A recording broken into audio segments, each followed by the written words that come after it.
This is a pair of twin sisters with 99% similarity. The 1% difference is that the younger sister has a mole on her face and the older sister doesn't. The two sisters often use this mole to take advantage of each other's identities. In addition to taking advantage, they also quietly swap identities to make up for each other's failing grades. Today, the younger sister will make up for the older sister's math test. The younger sister just covered the mole on her face and everyone recognized her as her older sister. When the test began, she realized she had forgotten her pencil. When she didn't know what to do, a boy came over and broke his pencil into two pieces and gave one to her. A small kindness touched her sister's heart. During the exam, she noticed the boy sighing because he couldn't answer the questions, so she quietly gave him her answer sheet to copy. After the exam, the boy tried to catch up with the girl to thank her, but the teacher told him to go back and pack up his papers. After school, her sister excitedly shared with her sister that the boy had lent her a pencil. It was a small story, but the next day she went to the boy to return the pencil. Somehow she wanted to tell the boy that she was actually the sister who had made up for her sister's exams. However, she was told that the boy had dropped out of school and returned home after the makeup exam. A few days later, summer vacation began. Recently, Mom and Dad are divorcing, and the family was constantly being visited by their father's creditors. So Mom decided to bring them back to their grandmother's house. At Grandma's house,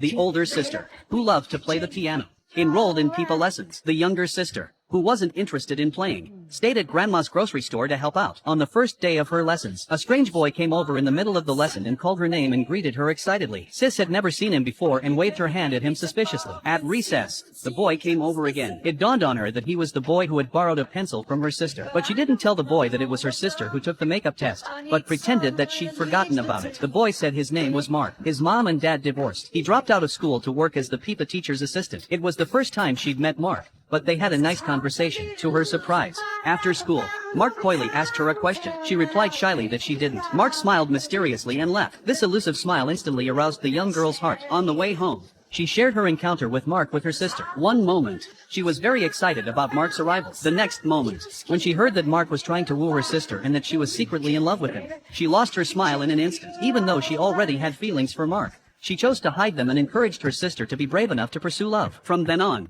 she looked forward to meeting Mark at the pipa lesson every day, and love began to grow. She shared this sweetness with her sister and even turned on the speaker to listen to Mark's calls with her, until Mark found out. At Mark's request, she stopped listening to Mark's calls. She was a little disappointed. It was the first time in her memory that her sister had stopped sharing with her. She couldn't tell if she was angry or jealous. She suggested that she and her sister swap identities to see if Mark could recognize them. Although she trusted Mark, she couldn't help but be curious. Surprisingly, when Mark saw his sister in disguise, he immediately recognized that she was different from his usual self. The nervous sister stood up. The boat lost its balance. The two of them fell into the water together. Luckily, they were not hurt. The sisters apologized to Mark, and Mark wasn't mad at them for making fun of him. He was just amazed to see twins for the first time. But the unexpected meeting threw the relationship between the three of them off balance.